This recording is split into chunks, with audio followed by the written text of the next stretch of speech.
네, 기도하겠습니다. 하늘에 계시는 자비로우신 아버지 하나님, 이 시간 저희가 함께 하나님 말씀을 나눕니다.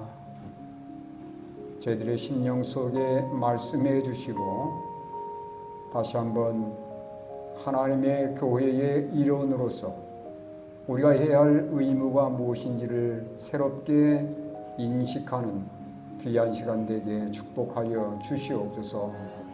예수님의 귀하신 이름으로 기도드리옵나이다. 아멘.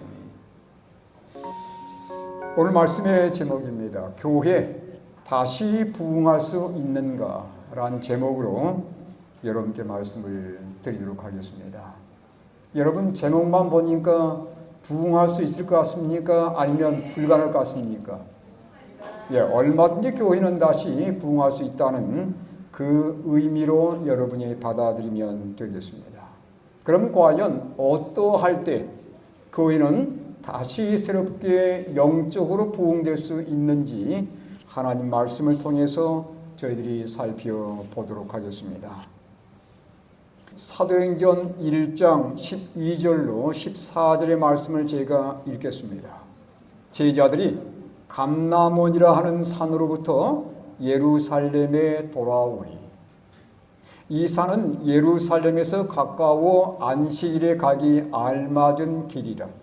들어가 그들이 유하는 다락방으로 올라가니 베드로, 요한, 야고보, 안드레와 빌립, 도마와 바돌로메, 마테와 및 알페오의 아들 야고보, 셀로된 시몬, 야고보의 아들 유다가 다 거기 있어 여자들과 예수의 어머니 마리아와 예수의 아우들과 더불어 마음을 같이하여 오로지 어디에 힘쓰더라? 기도에 힘쓰더라.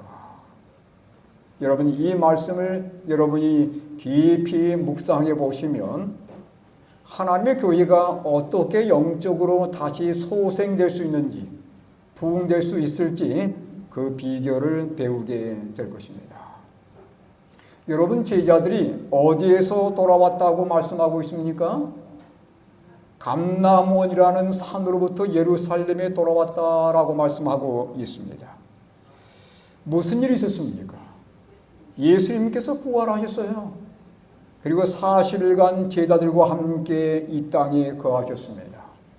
그리고서는 급기야 12 제자들이 보는 가운데서 하늘로 승천하셨는데, 예수님이 승천하신 곳이 어디였냐면 감람산이었습니다. 네. 그 감람산 기슭에 뭐가 있냐면 겟세마네 동산이 있어요. 네. 이 감람산에서 예수님께서 그의 사랑하는 제자들과 마지막 이별을 하게 된 것입니다. 이별하면 슬픕니까? 아니면 기쁩니까? 네, 일반적으로 슬픈 마음을 갖는 게 당연하겠죠? 근데 이 제자들의 모습에서 일반적인 사람들이 제자들의 모습을 보면서 그들의 얼굴에서 전혀 슬픔을 보지 못했다라고 말씀하고 있습니다. 여기 시대의 소망 832쪽에 보니 그들은 방금 예수님과 이별한 사람들처럼 보이질 않았어요. 왜냐? 이런 이유 때문에 그렇습니다. 제가 한번 읽어드리겠습니다. 제자들이 예루살렘에 돌아왔을 때에 백성들은 놀라움으로 그들을 쳐다보았다. 왜 놀라움으로 쳐다보았을까요? 다음의 이유 때문에 그렇습니다. 그리스도께서 재판을 받으시고 십자가에 못 박히신 후에 제자들은 기가 죽고 몹시 수치심을 느끼리라고 그들은 생각했었다. 그들의 원수들은 저희 얼굴에서 슬픔과 패배의 그림자를 볼 수 있을 것이라고 기대했다. 그런데 여러분, 전혀 뜻밖이었습니다. 그러나 그것과는 반대로 그들의 얼굴에는 즐거움과 승리가 있을 뿐이었다. 그들의 얼굴은 이 세상에서 찾아볼 수 없는 행복으로 빛나고 있었다. 그들은 낭망으로 슬퍼하지 않았으며 하나님께 드리는 감사와 찬송으로 충만해 있었다. 아니, 방금 전에 예수님을 떠나보내고 그들이 낙담해서 울며 슬퍼할 줄 알았는데 전혀 그런 모습은 없었다는 것입니다. 네. 이별한 사람들의 모습이 아니었어요. 왜 그들이 감사와 찬송으로 충만했을까요? 예수님을 보내면서, 예수님을 떠나보내면서 오히려 그들의 얼굴은 행복으로 빛나고 있었고 전혀 슬픔이 없었으며 하나님께 드리는 감사와 찬송만이 있었다는 것입니다. 뭐가 그렇게 만들었을까요? 여러분, 예수님이 하늘로 승천하는 그 순간에 두 천사가 제자들에게 나타났습니다. 그리고 이런 놀라운 약속을 그들에게 제시해 주었는데 사도행전 1장 10절로 11절의 말씀 우리가 함께 읽겠습니다. 시작. 올라가실 때에 제자들이 자세히 하늘을 쳐다보고 있는데 흰 옷 입은 두 사람이 그들 곁에 서서 이르되 갈릴리 사람들아 어찌하여 서서 하늘을 쳐다보느냐? 너희 가운데서 하늘로 올려주신 이 예수는 하늘로 가심을 본 그대로 오시리라 하였느니라.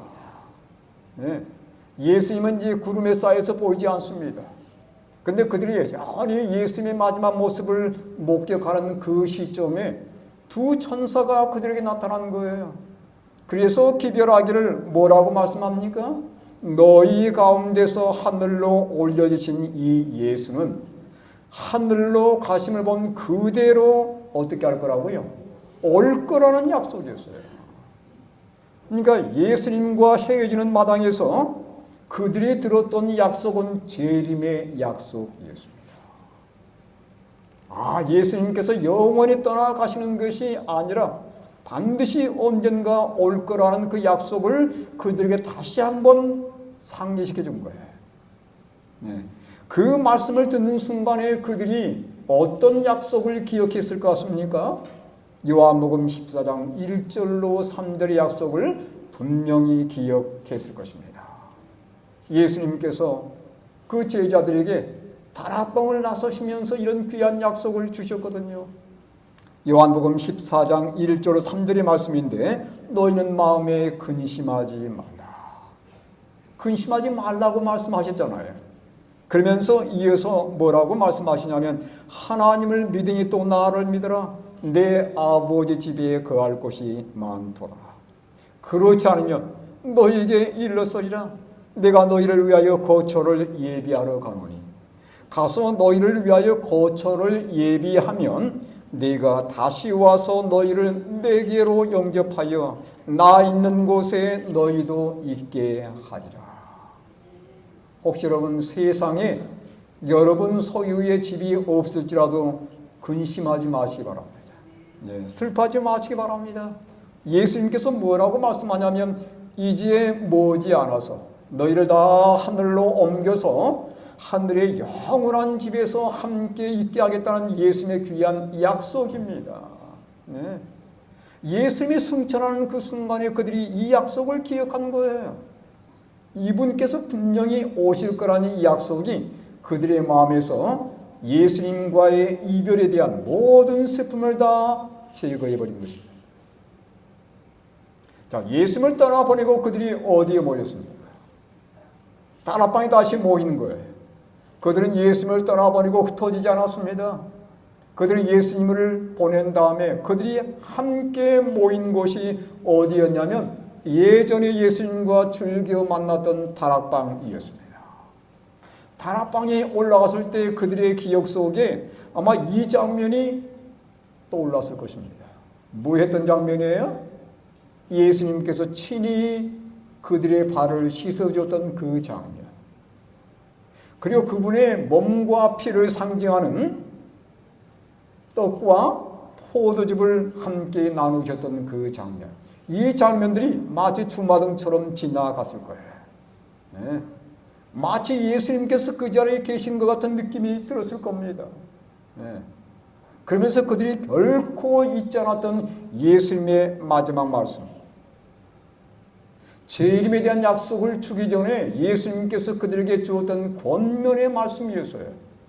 그게 뭐였냐면 요한복음 13장 34절로 35절의 말씀이었습니다. 그러니까 예수님께서 재림을 약속하기 전에 그들에게 주었던 마지막 권면의 말씀이라고 보시면 틀림없습니다. 뭐라고 말씀하세요? 우리 함께 읽겠습니다. 시작. 새 계명을 너희에게 주노니 서로 사랑하라. 내가 너희를 사랑한 것 같이 너희도 서로 사랑하라. 너희가 서로 사랑하면 이로써 모든 사람이 너희가 내 제자인 줄 알리라. 그러니까 예수님께서 재림의 약속을 주기 전에 그들에게 주신 권면의 말씀이 서로 사랑하라는 말씀이었습니다. 그런데 얼마만큼 사랑할 것인가 그 표준도 제시해 놓았어요. 얼마만큼 사랑하라고요? 얼마만큼? 내가 너희를 사랑한 것 같이. 예수님께서 제자들을 사랑한 것만큼 너희도 서로 사랑하라는 거예요. 여러분, 예수님께서 제자들을 얼마큼 사랑하겠습니까? 이렇게 사랑하겠습니다. 여러분, 예수님의 사랑의 절정이 나타난 것이 바로 십자가예요. 여기 로마서 5장 8절의 말씀 우리 함께 읽어보겠습니다. 시작. 우리가 아직 죄인 되었을 때에 그리스도께서 우리를 위하여 죽으심으로 하나님께서 우리에 대한 자기의 사랑을 확증하셨느니라. 여러분, 내가 너희를 사랑한 것 같이 그 표준이 어디에 있냐면 여기에 있는 거예요. 예수님은 자신의 생명을 내거실 만큼 우리를 사랑했다는 얘기예요. 그러니까 우리가 서로 사랑하되 어느 정도로 사랑하자? 나의 생명을 상대방을 위해서 내놓을 만큼 사랑하자는 거예요. 그냥 이론적인 사랑이 아닙니다. 예수님께서 뭐라고 말씀하냐면 요한복음 15장 13절에 이렇게 말씀하시는데 사람이 친구를 위하여 목숨을 버리면 이보다 더 큰 사랑이 없다 그렇게 말씀하셨어요. 네. 그러면서 그분이 직접 그 일을 하신 겁니다. 그의 친구들을 위해서 이 땅에 사는 모든 사람들을 위해서 그분은 목숨을 내어줄 만큼 사랑을 보이는 거예요. 이 사랑이 우리가 해야 할 사랑이라고 예수님께서 말씀해 주셨고 다락방에서 예수님을 떠나보낸 다음에 그들이 다시 모인 그 다락방에서 그들은 이 사랑을 분명히 생각했을 것이 틀림없습니다. 십자가를 보고 그들은 자신들을 보게 되었습니다. 십자가의 무한한 사랑에 비해서 자신들의 마음에는 사랑이 있어요, 없어요? 사랑이 있는 것 같았었는데 실은 사랑이 없는 겁니다. 예수님께서 마지막 영적인 교훈을 주고자 했던 그 다락방에서 그들은 서로 싸웠습니다. 누가 크냐고 서로 다투었단 말이죠. 예수님이 그들을 사랑하시는 것처럼 서로 사랑하라는 말씀에 비춰볼 때에 자신들의 사랑은 너무도 이기적이고 너무도 나약한 사랑이라는 것을 그들이 깨닫게 된 것입니다. 그래서 그들은 뭐 하기 시작했어요? 기도하기 시작한 겁니다. 뭐 하게 달라고? 사랑하게 달라고. 자신들의 연약함을 진실로 그에게 하고 우리도 예수님께서 사랑하신 것처럼 우리도 그런 사랑을 하게 해달라고 기도하기 시작하는 거예요. 네. 마음을 같이하여 이 말은 뭐냐면 한 동기와 한 목적으로 그 말입니다. 그들 모두는 다 예수님의 가르침을 생각하면서 이건 우리 힘으로 되는 것이 아니라 예수님께서만이 이러한 사랑을 줄 수 있다는 사실을 깨닫고 한 동기, 한 목적으로 그들은 기도하기 시작한 것입니다. 하나님, 우리에게도 이러한 사랑을 주십시오. 저희는 부족합니다. 예수님이 함께 하시면 저희도 예수님께서 사랑하신 것처럼 저희도 사랑할 수 있지 않겠습니까? 그들의 기도의 첫 번째는 바로 이러한 기도였습니다. 회개와 사랑과 연합을 위한 기도였다는 것입니다. 상대를 미워했던 마음, 이거에 대한 진정한 회개를 경험하게 됐고, 이제는 원수가 아니라 정말 사랑할 수 있는 마음을 달라고 기도했으며, 이러한 회개와 사랑을 통해서 그들이 전적으로 하나로 연합되는 경험을 하게 된 거예요. 그들이 다락방에서 드렸던 첫 번째 기도는 바로 이거였습니다. 회개와 사랑과 연합을 위한 기도였다는 거예요. 여러분, 이런 목적으로 기도해 보셨습니까? 혹시 내 마음속에 내가 비난했거나 내가 미워했던 사람을 위해서 진정으로 회개하면서 그들을 사랑하게 해달라고 기도해 보신 적이 있으신가요? 제자들은 그랬습니다. 제자들은 사랑하게 해달라고 기도했고, 그래서 그들 사이에 진정한 연합이 이루어진 것입니다. 여기 영감이 그런 이렇게 말씀합니다. 사도행전 37쪽인데 같이 읽겠습니다. 시작. 불화와 최상권을 잡으려는 모든 욕망을 버리고 그들은 그리스도인 교제를 통하여 모두 친밀해졌다. 나를 미워하거나 나를 비난하는 사람을 위해서 기도하는 거 쉽지 않습니다. 나도 그들을 미워하는 마음이 솟구쳐 오르는 거예요. 여러분, 우리가 그랬기 때문에 진정으로 회개할 필요가 있고, 그렇기 때문에 그 사람을 사랑하게 해달라고 기도할 필요가 있는 것입니다. 그래서 진정한 연합이 이루어질 때에 교회는 다시 영적으로 부흥하는 거예요. 제자들이 가졌던 첫 번째 경험이 그거였습니다. 예수님을 떠나보낸 다음에 그들이 함께 모여서 했던 첫 번째 일이 바로 이거였어요. 그들의 나약함을 회개하면서 정말 전에 비난하고 미워했던 사람들을 진정으로 사랑하게 해달라고 기도하면서 그들 사이에 참된 연합을 이루게 되었다는 사실입니다. 여러분, 베드로는요, 이 경험을 나중에 이렇게 기록하고 있습니다. 베드로전서 4장 7절로 8절의 말씀이에요. 만물의 마지막이 가까이 왔으니 그러므로 너희는 정신을 차리고 근신하여 기도하라. 그 다음 뭐라고 그랬어요? 무엇보다도 뜨겁게 서로 사랑할지니 사랑은 허다한 죄를 덮느니라.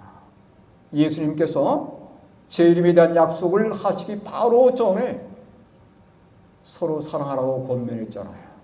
베드로는 그 말씀을 여기에 그렇게 인용해 놓은 거예요. 아, 예수님께서 그렇게 말씀해 주셨지. 그래, 예수님 재림 전에 우리가 해야 할 가장 중요한 일 가운데 하나는 뭐예요? 사랑을 회복하는 것입니다. 예수님 재림을 진정으로 기다리는 자들은 그들의 마음속에 무엇을 회복해야 되는가? 사랑을 회복해야 되는 거예요. 네. 하나님에 대한 사랑은 물론이고 가까이 있는 형제자매를 진실로 사랑할 수 있는 이 사랑이 회복될 때에 교회는 그때서야 하나로 연합이 되고 그때서야 교회는 하늘의 놀라운 기름을 받을 수 있는 준비가 갖춰지는 것입니다. 여기 요한도 이렇게 성경 말씀에서 언급하고 있습니다. 요한일서 4장 20절로 21절의 말씀 제가 읽겠습니다. 누구든지 하나님을 사랑하노라 하고 그 형제를 미워하면 이는 거짓말하는 자니 보는 바 그 형제를 사랑하지 아니하는 자는 보지 못하는 바 하나님을 사랑할 수 없느니라.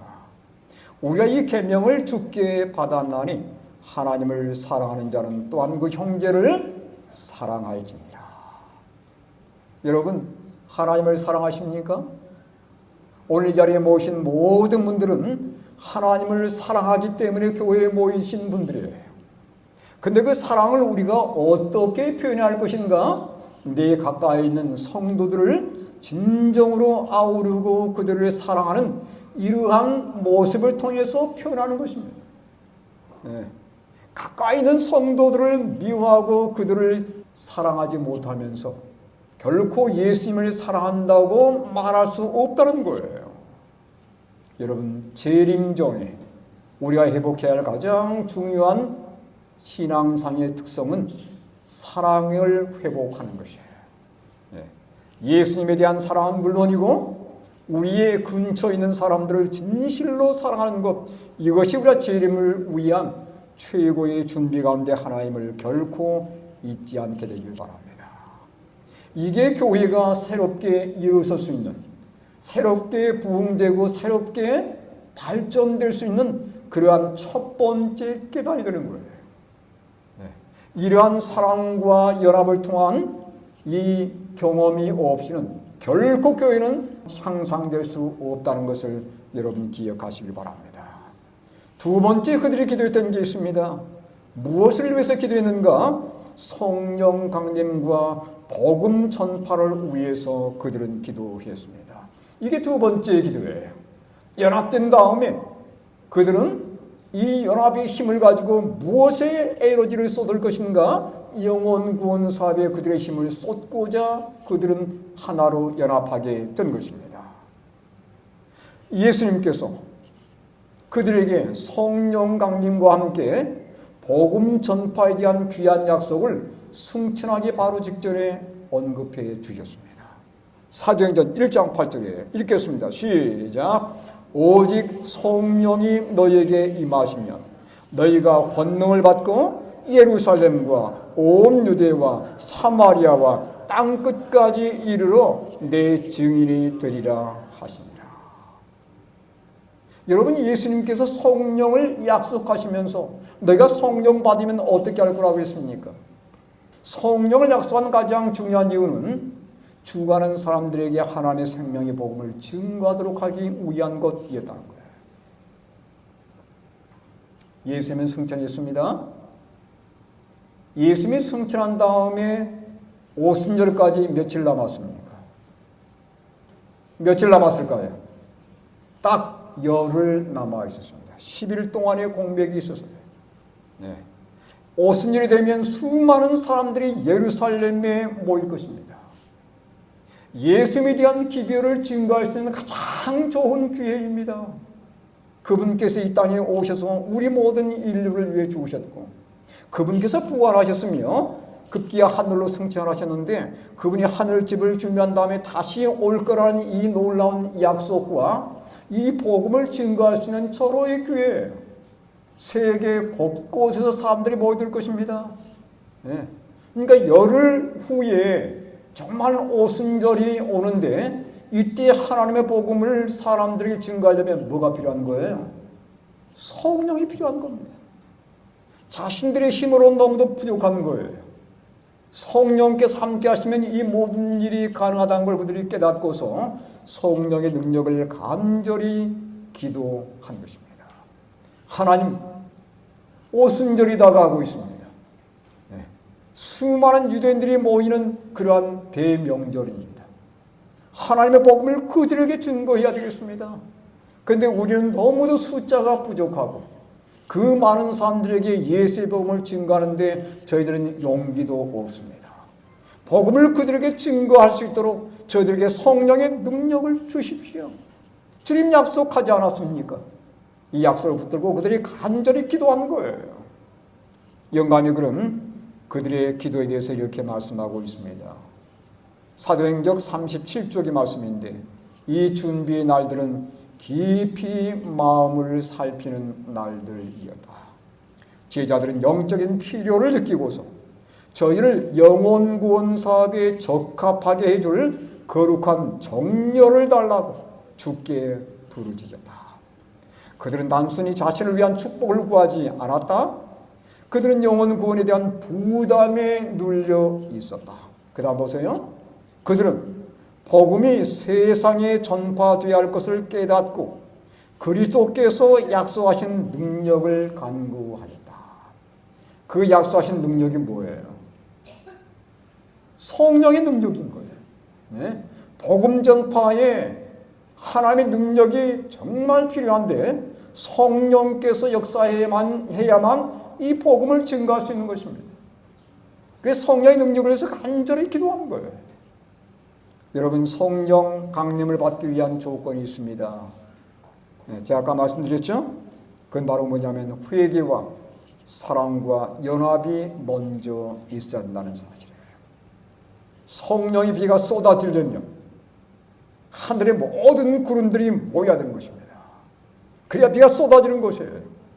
이 성령의 비는 어디에 쏟아지는가? 연합이 있는 곳에 쏟아부어지게 되는 거예요. 그래서 하나님의 교회가 진정으로 사랑하면서 연합이 이루어질 때에 거기에 성령의 비가 쏟아지는 겁니다. 자, 여러분 보시기 바랍니다. 제자들은 그러했습니까? 그들은 진정으로 자신들의 연약함을 회개하고 정말 상대방을 사랑하는 경험을 통해서 참된 연합을 이루었고 그리할 때 놀라운 능력이 그들에게 나타난 것을 여기 성경은 기록하고 있습니다. 사도행전 2장 1절과 2절의 말씀이에요. 읽겠습니다. 시작. 오순절날이 이미 이르매 그들이 다 같이 한 곳에 모였더니 호련히 하늘로부터 급하고 강한 바람 같은 소리가 있어 그들이 앉은 온 집에 가득하며 2장 1절의 말씀 그들이 다 같이 한 곳에 모였더니 이 말씀은 이런 뜻이라고 합니다. 여기 킹 제임스 버전인데 제임스 왕역이라고도 합니다. 사도행전 2장 1절에 이렇게 번역을 했어요. 그들이 다 한 마음이 되어 한 곳에 있더라. 뭐가 있다고요? 한 마음이 되어라고 말씀합니다. 그들은 진실로 자신들의 연약함을 회개했습니다. 그들 사이에는 진정한 사랑이 있었어요. 그리고 참된 연합이 이루어졌습니다. 그래서 성경은 다 한 마음이 되었다라고 말씀하고 있고 그들이 한 곳에 모여서 하나님의 능력 부어지기를 간절히 기도했다는 것을 알 수 있는 대목입니다. 그리했을 때 그들에게 뭐가 부어졌어요? 성령이 부어졌습니다. 여러분 성령이 부어지면서 그 놀라운 결과를 여러분 다 말씀드리지 않아도 여러분이 익히 아는 내용들입니다. 베드로와 제자들이 나와서 외쳤을 때 그들이 뜨거운 하나님의 놀라운 능력을 경험하면서 사람들의 심령이 뜨거워졌고 3,000명이 되는 사람들이 그날 하루 동안에 하나님 말씀 듣고 회심을 경험하게 된 거예요. 수많은 사람들이 침례를 받은 겁니다. 그 말을 받은 사람들은 침례를 받음에 이날 신도의 수가 3,000이나 되더라. 사도행전 2장 41절의 말씀이었습니다. 여러분 결론을 좀 내리도록 하겠습니다. 교회는 다시 부흥할 수 있습니까? 예, 교회는 분명히 다시 부흥할 수 있습니다. 왜냐하면 이런 약속을 하나님이 주셨어요. 여기 사도행전 54쪽에 우리에게 주어진 마지막 때의 약속입니다. 하나님께서 선지자를 통해서 이런 귀한 권면의 말씀을 주셨는데 사도시대에 성령을 부어주시면 이른 비 혹은 먼저 비의 시작이었고 결과는 영광스러웠다. 종말에도 우리가 지금 사는 때가 종말입니다. 성령의 임재가 참교회와 함께 할 것이다. 이 하나님의 참된 교회와 분명히 함께 하여서 다시 한번 영적인 부흥이 일어나게 할 거라는 거예요. 근데 우리가 막연히 기다리면서 이런 일이 일어나길 기대해서는 안 되는 것입니다. 어떻게 해야 되겠어요? 제가 방금 강조했던 것처럼 우리 사이에 진정한 회개의 경험과 내 마음속에 참된 사랑의 정신과 진정으로 하나 되는 연합의 경험이 있게 될 때에 그곳에 성령의 놀라운 역사가 일어나게 돼 있고 결과적으로 많은 사람들에게 생명의 복음이 증거되는 이 경험이 일어나게 되면서 많은 사람들이 교회를 찾게 되고 하나님의 교회는 많은 새로운 영혼들로 채워지게 될 것입니다.